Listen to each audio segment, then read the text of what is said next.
I'm Cora, 57 years old, and I never thought the proudest day of a mother's life could become her deepest heartbreak. Discovering my daughter had changed her last name at her own wedding left me breathless, as if someone had reached inside and hollowed out my chest. What happened after I quietly walked away that day changed everything for us both. If you're watching this video, tell me where you're from and what you would have done in my situation. Hit subscribe and like if you've ever felt invisible to someone you love. Let's explore what happens when the person you sacrificed everything for chooses someone else's name to carry forward. Harold and I married young, just 23 and 25, full of dreams and plans for our future together.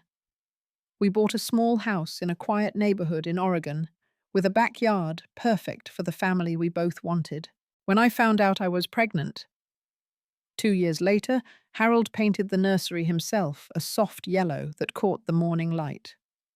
We were so happy then, standing in that sunlit room, imagining our child growing up there. Amelia Rose Jenkins came into the world on a rainy April morning in 1990. 6 pounds, 8 ounces of perfection with her father's blue eyes and my dark hair. Harold cried when he held her for the first time. He promised her the world that day, whispering all his dreams for her future, while I watched from the hospital bed, my heart so full it could barely fit in my chest. Those first few years were beautiful. Harold was the kind of father who came home from work and got right down on the floor to play with Amelia. He read her bedtime stories with different voices for each character, built elaborate blanket forts in our living room, and took her for ice cream on Sunday afternoons. I have albums full of photographs from those days. Amelia riding on his shoulders at the zoo, falling asleep on his chest during movie nights, her tiny hand wrapped around his finger. But something shifted when Amelia turned 4. Harold's company was expanding and he started working longer hours. At first, it was just staying late at the office once or twice a week. Then it became most weeknights. Then weekends, too. I tried to be understanding. He was providing for us, building security for our future. But Amelia noticed his absence. She would wait by the window after dinner, her favorite book clutched to her chest, hoping he'd be home in time to read to her before bedtime. More often than not, I'd eventually have to coax her away, promising that Daddy would give her extra stories tomorrow. I did everything I could to keep our family connected, despite Harold's increasing absence. I took photos of Amelia's everyday moments and left them on his pillow. I arranged family dinners and weekend outings that worked around his schedule. I defended him to my parents and friends when they questioned why he was missing so many of Amelia's milestone moments. When Amelia started kindergarten, Harold missed her first day because of an important client meeting. He promised to make it up to her, but the makeup plans kept getting postponed. I watched the disappointment settle into acceptance on my daughter's face, and it broke my heart. Still, I kept our home running smoothly, tried to fill the gaps. Harold left all while working part-time as an elementary school administrative assistant. By the time Amelia turned 7, Harold and I were like ships passing in the night. We barely spoke beyond logistics about schedules and bills. I was lonely, but I told myself it was just a phase, that things would get better once his company stabilized.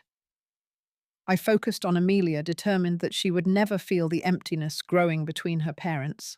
Then came the day I found the text messages on Harold's phone. He had fallen asleep on the couch, his phone buzzing repeatedly beside him. I only meant to silence it, but the name Jessica with a heart emoji caught my attention. The messages were intimate, clearly indicating an affair that had been going on for months. Jessica was his marketing director, a woman I'd met at company events. Younger than me, ambitious, childless. Everything I used to be before motherhood became my priority. I confronted Harold that night after Amelia was asleep. I expected denial, maybe even remorse. What I got instead was relief, as if he'd been waiting to be discovered. He told me he hadn't been happy for years, that he felt trapped in our marriage, that Jessica understood him in ways I never could.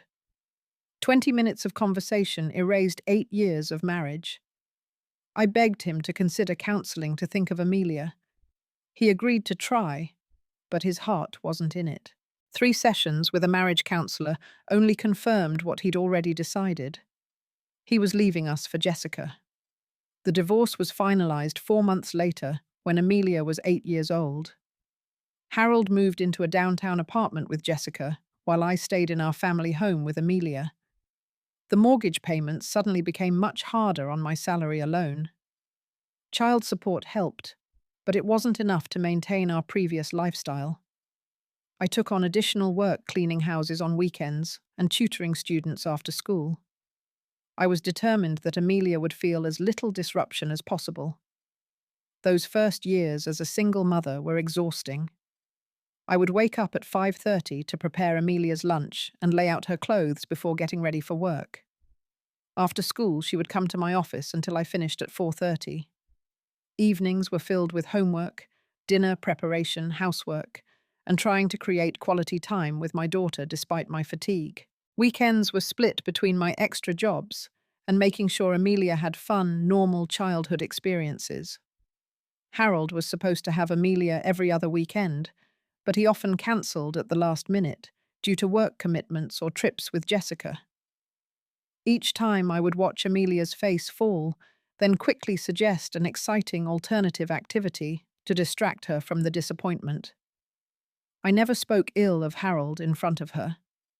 No matter how angry or hurt I was, I believed Amelia deserved to form her own relationship with her father without my influence. I remember one night when Amelia was 9, she crawled into my bed during a thunderstorm. As I held her close, she asked in a small voice, "Does Daddy not want to see me because I did something bad?" I assured her that wasn't true, that her father loved her very much, but was figuring out his new life. As she fell asleep in my arms, I silently cried, wishing I could shield her from this pain. Despite the financial strain, I made sure Amelia had what she needed. When she wanted to join the soccer team, I found a way to afford the uniform and fees. When she needed a computer for school projects, I worked extra tutoring sessions to buy one. I may not have been able to give her everything, but I gave her everything I had. As Amelia grew older, she naturally became more curious about her father. By the time she was 10, she was asking more questions about why he left, why he didn't visit more often. I answered as honestly as I could, while still protecting her from the full truth. I told her that sometimes adults grow apart, that it wasn't her fault that both her parents loved her, even if we couldn't love each other anymore. Harold's involvement remained sporadic. He would appear with extravagant gifts, but miss parent-teacher conferences. He would take Amelia to expensive restaurants, but forget to ask about her friends or interests. And financially, he was often late with child support payments, citing cash flow issues with his business, even as his social media showed vacations and new cars. When Amelia turned 12, Harold announced he was marrying Jessica. The wedding was a lavish affair at a winery in Napa Valley. Amelia was invited to be a junior bridesmaid, and she came home from the weekend, bubbling with stories about the beautiful dress Jessica had bought her, the fancy hotel room she stayed in, and how important she felt being part of the wedding party. That was when things began to change more noticeably. Harold and Jessica moved into a large house in the wealthy part of town after their honeymoon. Their life was a stark contrast to our modest existence. Jessica had been promoted to executive level at the company, and Harold's career continued to thrive. Their home had a pool, a media room, and a guest suite that was designated as Amelia's room when she visited. I noticed Amelia became quieter after returning from weekends with them. She would compare our small house unfavorably to theirs. Why didn't we have a dishwasher? Why couldn't we go out to eat more often? Why did she have to wear second-hand clothes sometimes when Jessica always wore designer brands? I tried to explain our financial reality without bitterness, to teach her about values beyond material possessions. But it was hard for a 12-year-old to understand. Around this time, Thomas Wilson entered the picture. He was Jessica's college friend who had recently relocated to our city to expand his financial consulting business. Thomas was wealthy, charming, and took an immediate interest in Amelia. He would be present during her visits to Harold's house, bringing her gifts, asking about her interests, and including her in activities. At first, I was glad Amelia had another positive adult figure in her life. Thomas seemed genuinely kind, and Amelia always spoke highly of him. What concerned me was how quickly he assumed a paternal role. Within months of meeting Amelia, he was attending her school events sometimes instead of Harold. He began referring to her as our girl when speaking to Harold and Jessica. Thomas was everything Harold wasn't as a father. He was consistent, attentive, and seemingly unlimited in what he could provide. When Amelia mentioned she liked astronomy, Thomas bought her an expensive telescope. When she struggled with math, he hired a private tutor. He remembered the names of her friends, her favorite foods, her fears and dreams. I tried to be grateful rather than threatened. After all, wasn't it good that Amelia had people who cared about her? But I couldn't help feeling that Thomas was systematically replacing me as the dependable parent in Amelia's life. He had resources I could never match, and time I could never spare while working multiple jobs. One day, when picking Amelia up from Harold's house, I overheard Thomas telling her, "You can always count on me, unlike some people who make promises they can't keep." The comment wasn't directed at me specifically, but it stung nonetheless. Was that how they all spoke about me when I wasn't there? As the unreliable parent who couldn't provide what Amelia deserved? As Amelia's 13th birthday approached, I saved for months to buy her the art set she wanted. I planned a small party with her closest friends, baking her favorite chocolate raspberry cake from scratch. The day before her birthday, Harold called to inform me that Jessica and Thomas were taking Amelia to Disneyland for the weekend. They had already told her, and she was ecstatic. Could we reschedule her time with me? I agreed, of course. What choice did I have? Amelia returned from that weekend with Mickey Mouse ears, shopping bags full of souvenirs, and stories of staying in a suite at the Grand Californian Hotel. My modest gifts and homemade cake couldn't compete. For the first time, I saw something like pity in my daughter's eyes when she thanked me. As Amelia entered her teenage years, the distance between us grew. She began spending more time at Harold and Jessica's house, even outside his designated weekends. She would call and ask if she could stay there to use their pool, or because they were having a barbecue with Thomas and his friends. I always said yes, not wanting to be the parent who held her back from enjoyable experiences. When she turned 14, the comparisons became more explicit. "Mum, why can't we live in a nicer neighborhood like Dad and Jessica? Mum, Thomas says our car isn't safe because it's so old. Mum, Jessica says your job doesn't pay well because you didn't finish college." Each comment was a small cut, but they accumulated over time into a gaping wound. I overheard Amelia on the phone with a friend once complaining about having to come back to my boring house after a weekend at her dad's. "It's like going from a five-star resort to a motel," she said with a laugh. She didn't know I was listening, and I never mentioned it to her. But those words kept me awake that night, wondering how my sweet little girl had become someone who could be so casually cruel. Still, I persisted in trying to maintain our bond. I worked even harder taking on online data entry jobs during the evenings, so I could afford to update Amelia's bedroom with the turquoise paint and new bedding she wanted. I scheduled mother-daughter activities based on her interests, took her shopping as often as my budget allowed, and never stopped trying to engage with her about her life and feelings. When Amelia turned 16, Thomas bought her a brand new car, a white Audi, that made my reliable old Honda look like ancient history. Harold and Jessica took her to Paris over spring break, while I could only afford to take her camping at a state park an hour from our home. The contrast between what I could provide and what her father's household offered became impossible to ignore.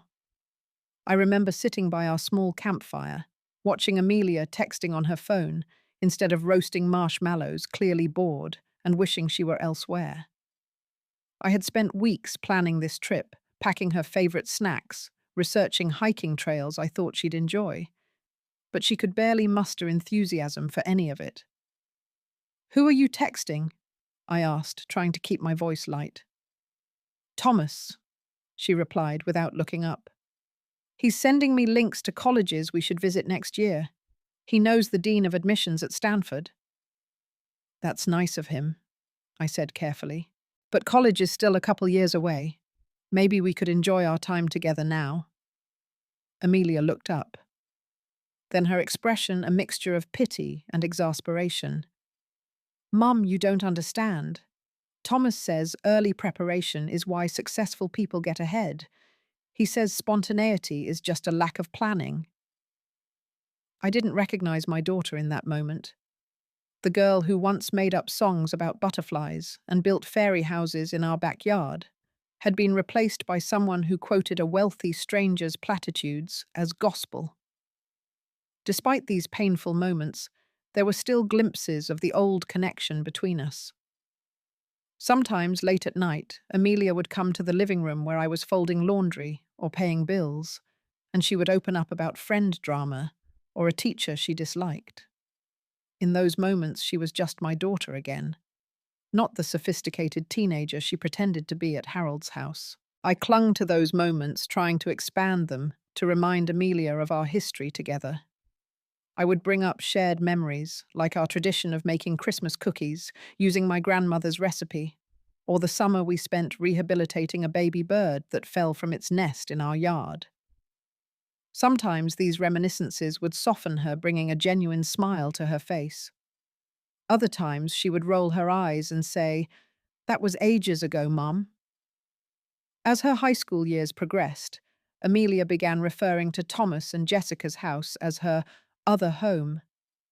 Then gradually just as home, while our house became your place or Mum's house. It was a subtle shift in language that reflected a much deeper change in how she saw her place in the world. Amelia's college years accelerated the growing divide between us. She was accepted to UCLA, with Thomas proudly announcing at her graduation party that he and Harold would be covering her tuition and expenses. I had saved what I could for her education, but it amounted to barely enough for one semester's books. I offered it to her anyway, and she suggested I keep it for something I needed, as if my contribution was so negligible it wasn't worth accepting. The day we drove her to college was awkward and painful. Harold insisted on a caravan with his luxury SUV leading the way, followed by Thomas in his Range Rover, and me bringing up the rear in my Honda, packed with the remainder of Amelia's belongings. When we arrived at her dorm, Thomas took charge, directing the unloading and arrangement of her room, while Harold handled the administrative details. I found myself standing to the side, holding a box of Amelia's childhood mementos that suddenly seemed out of place among the new, expensive items that filled her dorm room. A group of students passed by, and one asked who everyone was. Amelia introduced Harold as her dad, Jessica as her stepmom, and Thomas as her bonus dad. When she got to me, she simply said, "This is Cora, my mum," not my mother, with the same affection she used for her bonus dad. Just Cora, like an afterthought. That first semester, I called Amelia twice a week, though she rarely picked up. Our conversations were brief and superficial when we did connect. Meanwhile, her social media showed her having lunch with Thomas when he was in Los Angeles for business, or weekend trips to Santa Barbara with Jessica for girls' time. Harold and Thomas had apparently joined forces to buy Amelia a membership in a prestigious student club, and she posted frequently about the connections she was making there. I visited campus for Parents' Weekend, only to discover that Thomas had arranged a special tour of the university's business school, with the dean effectively booking Amelia for the time I had hoped to spend with her. I ended up touring the campus alone, catching only glimpses of my daughter across crowded rooms as she moved through her day with her other family. That weekend, I overheard a conversation that cemented my growing fears. I had stepped out of the parents' reception to use the restroom when I heard Amelia's voice around the corner. She was speaking to someone, presumably another student.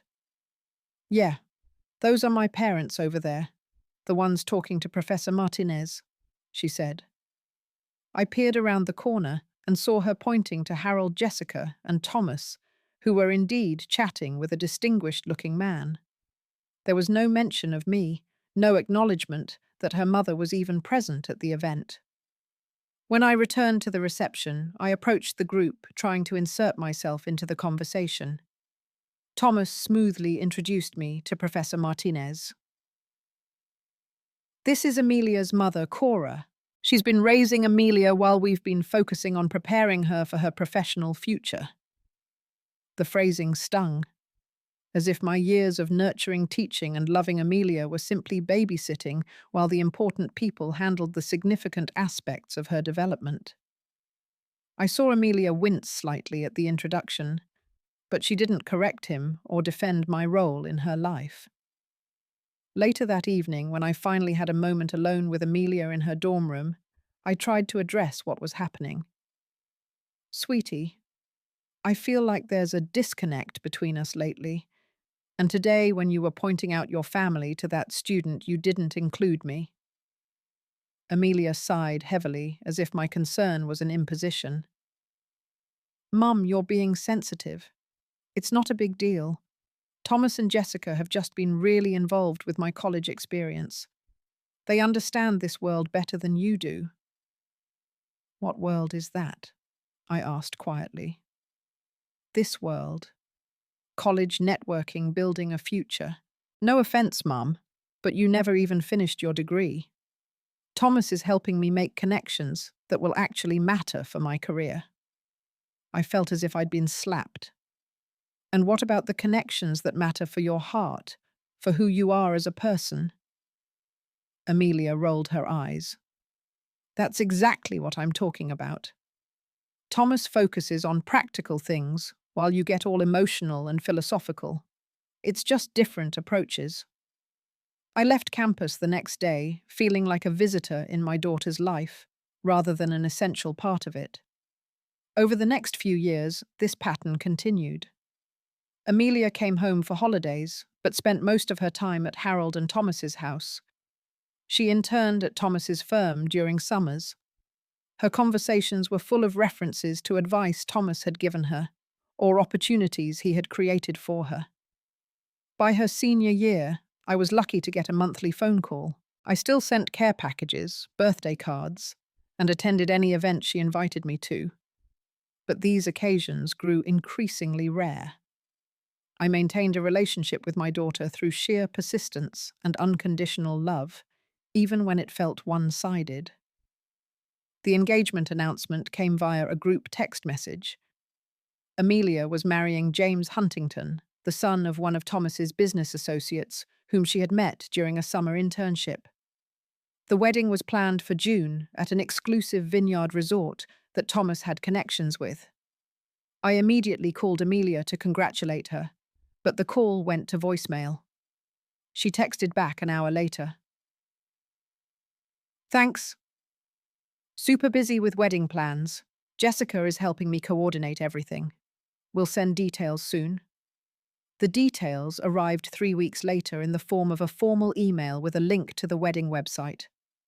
The email was clearly sent to a large group of recipients, not a personal note to the mother of the bride. On the website, I found that Jessica was listed as the contact for all wedding-related questions.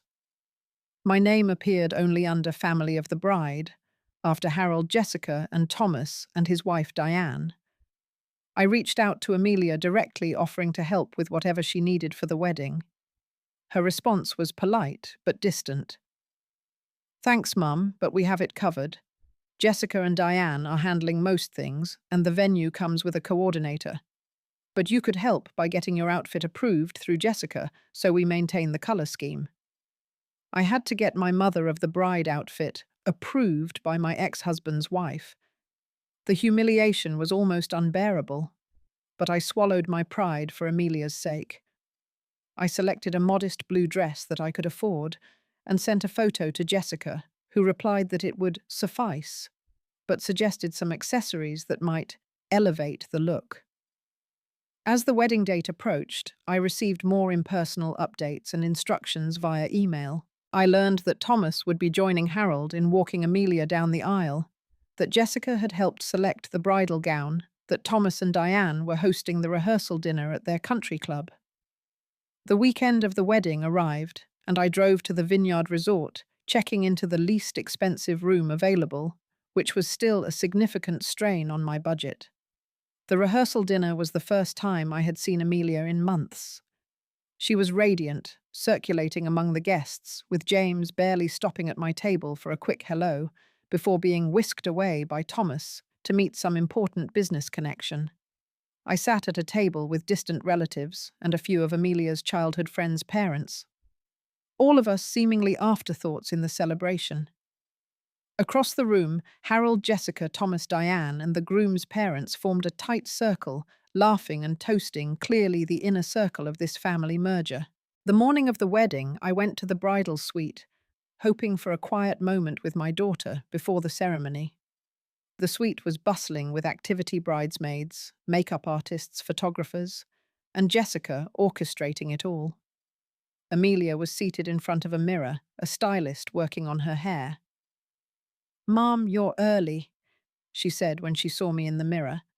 Not "I'm so glad you're here," or "I was hoping to see you." Just an observation that I had disrupted their timeline. "I thought we might have a moment alone before everything gets too hectic," I explained. Jessica interjected smoothly. "Actually, we're running behind schedule. The photographer wants to start the pre-ceremony shots in 20 minutes, and Amelia's hair isn't finished yet." "Of course," I said, backing toward the door. "I'll come back later." "Actually," Amelia said, "could you check if the florist has delivered the bouquets yet?" They should be in the reception area. I had been relegated from mother of the bride to errand runner. But I nodded and went to check on the flowers, fighting back tears. When I returned to confirm the bouquets had arrived, I noticed a stack of ceremony programs on a side table. Idly, I picked one up, flipping through it. That's when I saw it. The program listed the bride as Amelia Rose Wilson, not Jenkins. Wilson, Thomas's last name. My daughter had changed her name to her stepfather's, and I was learning about it from a wedding program. The room seemed to spin around me. I grabbed the back of a chair for support, trying to process what I was seeing. Had she legally changed her name already? Or was this just what she was calling herself now? Either way, why hadn't she told me? I waited until the room cleared somewhat. Jessica taking the bridesmaids to address some crisis with the table arrangements before approaching Amelia again. "Amelia," I said, my voice barely steady. "The program says Wilson. Is that—" "Have you changed your name?" She met my eyes in the mirror, and I saw a flash of something guilt, perhaps, before her expression hardened. "Yes, I changed it legally last year. Thomas helped me with the paperwork." "Last year?" I felt like I couldn't breathe. "Why didn't you tell me?" She turned to face me directly. "Because I knew you'd make it about you like you're doing right now. It was my decision." "But why?" I asked, my voice breaking. "Why would you take Thomas's name? He's not even related to you. I raised you. I gave you my name." Amelia's face flushed with anger.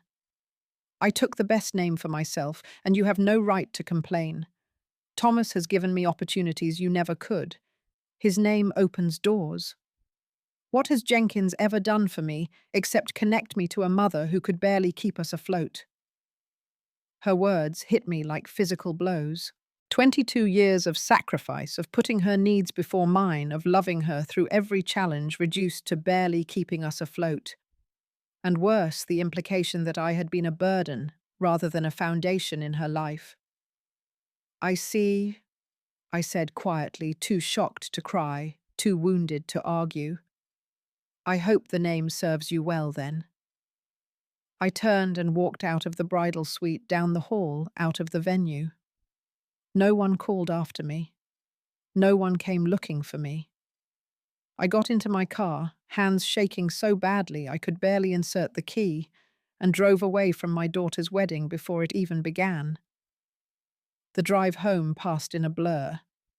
I remember stopping once at a rest area, sitting in my car, and staring blankly at the dashboard, unable to even cry yet.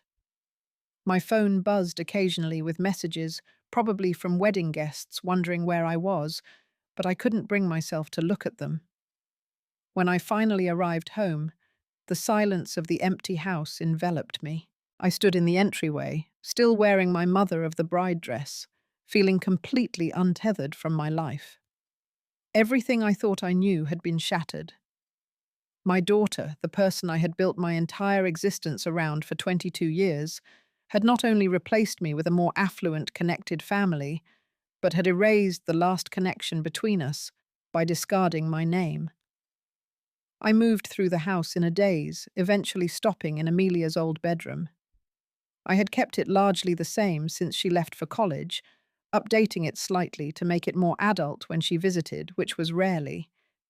The bulletin board still held photos from her high school graduation ticket stubs, from concerts we had attended together, dried corsages from school dances. Memories of a relationship I apparently had misunderstood completely. The numbness gave way to grief that night. I sobbed until my throat was raw and my eyes were swollen, curled up on Amelia's bed, clutching the teddy bear she had slept with as a child. The bear Harold had given her, ironically. I cried for the little girl who had once looked at me like I hung the moon for the teenager who had gradually slipped away from me, and for the woman who had decided I wasn't worth even the courtesy of a conversation about changing her name. The next morning, I woke up still in Amelia's room, my phone dead beside me. I plugged it in and saw a flood of notifications. Most were from confused wedding guests, a few from old friends who had attended. Nothing from Amelia. Nothing from Harold or any of the Wilson family. They had apparently proceeded with the wedding without missing a beat. My absence, merely a minor inconvenience, quickly explained away. I spent that day pulling out old photo albums, journals I had kept during Amelia's childhood, boxes of her art projects, and school papers I had saved. I spread them across the living room floor, surrounding myself with evidence of our life together, trying to understand where things had gone so wrong. Had I been a bad mother? Had I been too focused on providing that I had missed something essential? Or had I simply been outbid by people with more to offer? By the evening, something shifted in me. Looking at those photographs, reading my own words from years ago about my hopes and dreams for my daughter, I realized I had done the best I could with what I had. I had loved Amelia fully and without reservation. I had put her needs before my own consistently for over 2 decades. If that wasn't enough for her, the problem wasn't entirely mine. Over the next few days, I cycled through grief, anger, and finally a strange sense of liberation. For the first time since I was 25 years old, I had no one to consider but myself. No lunches to pack, no schedules to coordinate, no needs to prioritize above my own. It was terrifying and exhilarating all at once. I took a week off work, something I had rarely done when Amelia was growing up, always saving my vacation days for her school events or illnesses. I spent that week thinking deeply about what I wanted for the rest of my life. I was 57, not too old to make significant changes. First, I wrote a letter to Amelia. Not an angry or accusatory letter, but an honest one. I wrote about my love for her from the moment I knew I was pregnant until now. I wrote about my hurt over her choice to change her name without telling me, and the painful things she had said at the wedding. I explained that I needed some time to heal, but that my door would always be open to her when and if she wanted a relationship based on mutual respect. I sealed the letter but didn't send it immediately. Instead, I began researching options for my future. The house had appreciated considerably over the years, and while I had never considered selling it before keeping it as Amelia's family home, I now realized it made financial sense. I could sell, buy a smaller place, and have some savings for the first time in my adult life. I made an appointment with a financial advisor, something I had always thought was only for wealthy people. She helped me understand what selling the house could mean for my future, including potentially retiring earlier than the 70 I had always assumed would be my retirement age. During this period of assessment and planning, I also reconnected with friends I had lost touch with during my years of working multiple jobs. One friend, Diane, mentioned a women's support group she belonged to specifically for mothers estranged from adult children. With some trepidation, I attended a meeting. The stories I heard there were both heartbreaking and comforting. Women who had sacrificed everything for children, who had cut them off for reasons ranging from serious family dysfunction to simple ingratitude. Some had reconciled with their children. Others were still waiting and hoping. And some had found peace in accepting the estrangement as permanent. The group leader, a compassionate social worker named Margaret, talked about setting boundaries, practicing self-care, and finding identity beyond motherhood. "You have been a wonderful mother," she told me during a one-on-one conversation after the meeting. "But that was a role, not your entire identity. Who is Cora the woman? What does she want from the next phase of her life?" I couldn't answer immediately. I had been so focused on being Amelia's mother that I had forgotten how to be simply Cora. But the question sparked something in me, a curiosity about myself that I hadn't felt in decades. 3 weeks after the wedding, I finally sent the letter to Amelia, along with a small package containing a few meaningful items from her childhood that I thought she might want. I didn't expect a response, and I didn't receive one. With the decision made to sell the house, I began the process of sorting through 25 years of accumulated possessions. It was cathartic deciding what to keep, what to sell, what to donate. I kept only the most meaningful photographs and mementos, creating a single memory box, rather than the dozens of storage containers I had maintained previously. During this process, I discovered an old sketchbook of mine from college. Before dropping out to marry Harold, I had been studying art education, hoping to teach art to elementary school children. The sketches were rough, but showed promise, a creative side of myself I had completely forgotten.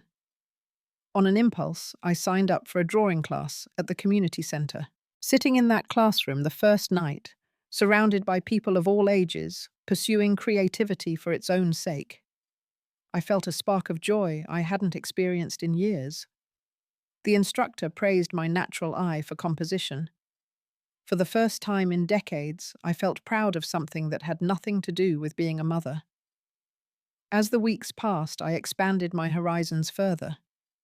I volunteered at a local women's shelter, helping mothers in crisis situations navigate resources and support systems I wished I had known about during my own difficult years. I joined a hiking group, rediscovering my love for the outdoors that had taken a back seat to work and parenting. The house sold faster than expected for considerably more than I had anticipated. I found a charming one-bedroom condominium in a neighborhood I had always admired but could never afford when Amelia was growing up. It was walking distance to shops, restaurants, and a small art gallery where I eventually began volunteering. 6 months after the wedding, I used some of my newfound financial freedom to take my first real vacation in over 20 years. A 2-week trip to Italy I had dreamed of since college. Standing alone in the Uffizi Gallery in Florence, surrounded by magnificent art, I realized I was genuinely happy, perhaps for the first time since before my divorce. It was during this trip that I decided to start a small non-profit organization to support single mothers. Using my own experience and the professional connections I had developed through volunteering, I created a program that offered practical support, emotional resources, and community connection to women raising children on their own. We called it Foundations, because that's what mothers provide, even when it goes unrecognized. Foundations began small, but grew steadily. Local businesses donated resources, community members volunteered their time, and within a year, we were helping dozens of single mothers in our area, with everything from emergency rental assistance to career counseling to simply providing a supportive community. The work was fulfilling in ways I had never imagined. Every time I helped a young mother navigate a system designed to defeat her, or watched women form friendships within our support groups, I felt like I was healing some part of my own past, while creating something positive for the future.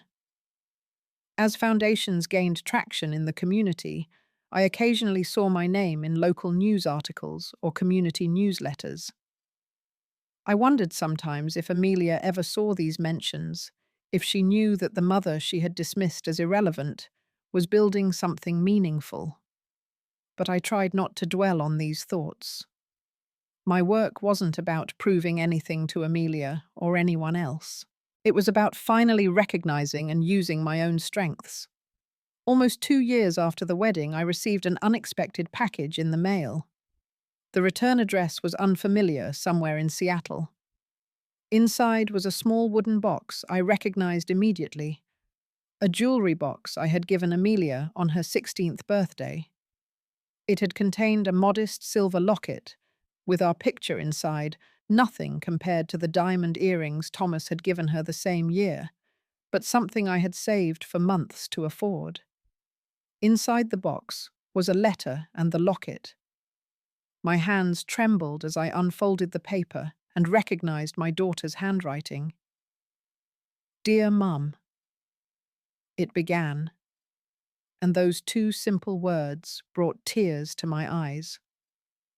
The letter was 5 pages long, a detailed account of Amelia's journey over the past 2 years.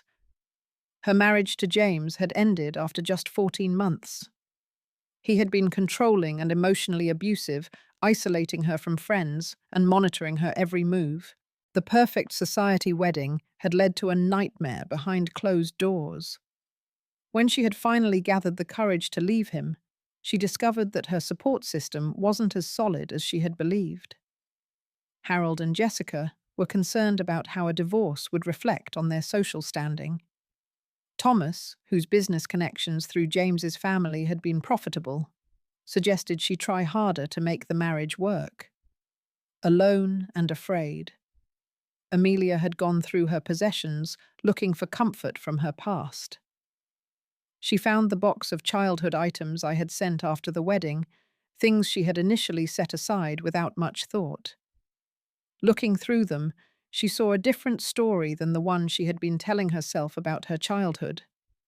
There were birthday cards I had written with specific loving references to her interests and personality that showed how well I knew and valued her. There were photographs of just the two of us, smiling and happy in simple settings. No expensive vacations or designer clothes, but genuine joy evident in our faces. There was the program from her 5th-grade play, where I had taken a half-day off work, despite the loss of income, to be there for her small role as a townsperson. I started asking myself questions I had been avoiding, she wrote. Why had I been so eager to embrace Thomas as a father figure when I barely knew him? Why had material things and status become so important to me? And most painfully, why had I treated you with such callous disregard when you were the one constant loving presence in my life? Amelia explained that after leaving James, she had moved to Seattle to start fresh. During a therapy session, her counselor had asked about her name change, and the conversation had led to difficult revelations. Thomas had subtly encouraged the name change, suggesting that Wilson would look better on graduate school applications and job resumes. He had positioned it as a practical decision, but in retrospect, Amelia saw it as part of his pattern of inserting himself into her life in ways that fed his ego. I was so easily manipulated, she wrote. Thomas offered wealth connections and status, and I grabbed at them without questioning his motives. I treated you like you were dispensable because you couldn't give me those things. But now I understand that what you gave me was far more valuable. You gave me unconditional love stability and a model of quiet strength that I'm only now beginning to appreciate. Amelia ended the letter with a request to meet if I was willing. She was coming to town the following month and wanted to see me to apologize in person and to begin rebuilding our relationship if that was something I wanted too.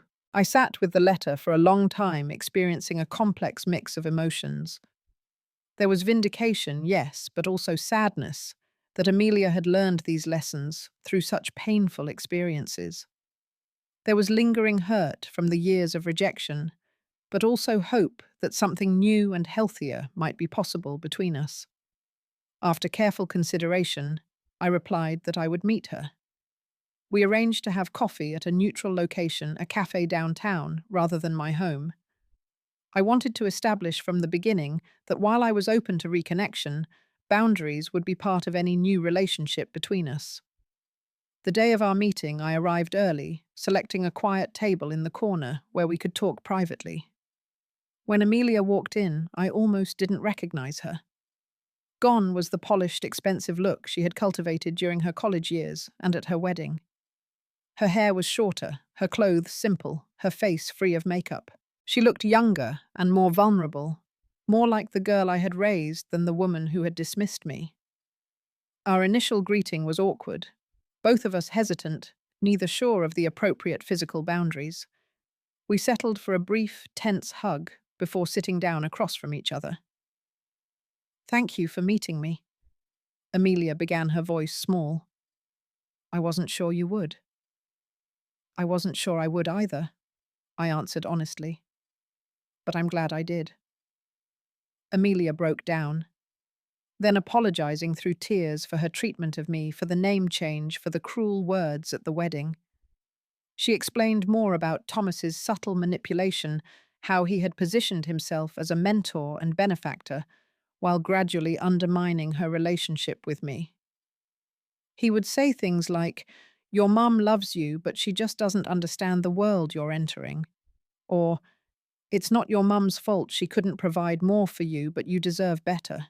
It was never outright criticism of you, always wrapped in this fake compassion that made it seem like he was being kind. I listened without interrupting, taking in her perspective. When she finished, I took a deep breath before responding. "Amelia, I appreciate your apology and explanations. They help me understand what happened. But I need you to understand something important. While Thomas may have influenced you, you were an adult, making your own choices. You chose to embrace their lifestyle, to distance yourself from me, to change your name without even telling me. Those were your decisions." She nodded, tears streaming down her face. "I know. I'm not blaming Thomas entirely. I was shallow and materialistic. I valued the wrong things and people. I hurt you deeply, and that's entirely on me." We talked for over 2 hours that day, beginning the difficult process of honest communication that had been missing from our relationship for so long. I shared my journey as well, the growth and changes in my life since her wedding. She seemed genuinely surprised and impressed by Foundations, asking thoughtful questions about the work and expressing pride in what I had created. At the end of our conversation, we agreed to take things slowly. No grand reconciliation, no immediate return to mother-daughter intimacy, but a careful rebuilding based on who we both were now, not who we had been to each other in the past. Over the following months, Amelia remained in Seattle, but visited regularly. Each time, our relationship grew stronger and more authentic. She legally changed her name back to Jenkins, not to please me, but because, as she explained, "It's who I really am. I lost myself trying to be someone else." She began volunteering remotely for Foundations, using her business education to help with grant applications and financial planning. When she visited, she would attend events and meet the women we supported. listening to their stories with a new humility and appreciation for struggles she had once dismissed. A year after our reunion, Amelia moved back to our town, taking a job with a small ethical investment firm, rather than returning to the high-pressure corporate world she had once been so eager to join. She bought a modest house near mine and became increasingly involved with foundations, eventually joining our board of directors. Our relationship now is different from what it was when she was growing up, and certainly different from what it was during her college years and brief marriage. It's more balanced, more honest, more a friendship between two adult women who share a history but respect each other's independence. We still have difficult moments. Sometimes old patterns emerge or painful memories surface. But we work through these challenges with a commitment to truth and mutual respect that was missing before. We've both learned that genuine connection isn't about what one person can provide for the other, but about seeing and valuing each other's authentic selves. As for Harold, Jessica, and Thomas, they remain peripheral figures in Amelia's life. She maintains cordial but distant relationships with them, having recognized the conditional nature of their support. Harold expressed regret when Amelia shared how she felt about his absence in her childhood, though their relationship remains complicated. Thomas initially tried to re-establish his bonus dad role when Amelia left James, but she firmly established boundaries that he eventually respected. The journey from that devastating wedding day to now has taught me profound lessons about love, worth, and identity.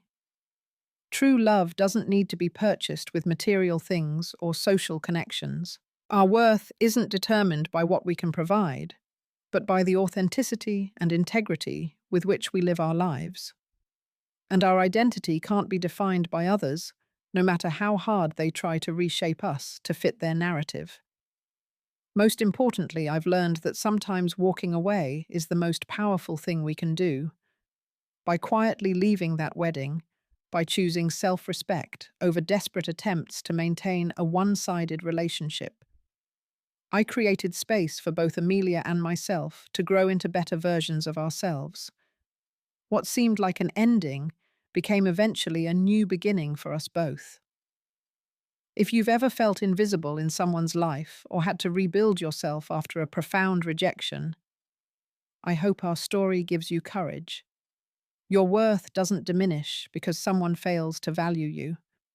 Sometimes the most loving thing you can do, both for yourself and others, is to stand in your truth and let the consequences unfold naturally. I'd love to hear your thoughts on our story. Have you experienced something similar with your own children or parents? How did you handle it? Please share in the comments below, and don't forget to subscribe to hear more stories of healing and transformation. Remember, it's never too late to reclaim your joy and rebuild relationships on healthier foundations. Thank you for listening, and I wish you strength and peace on your own journey.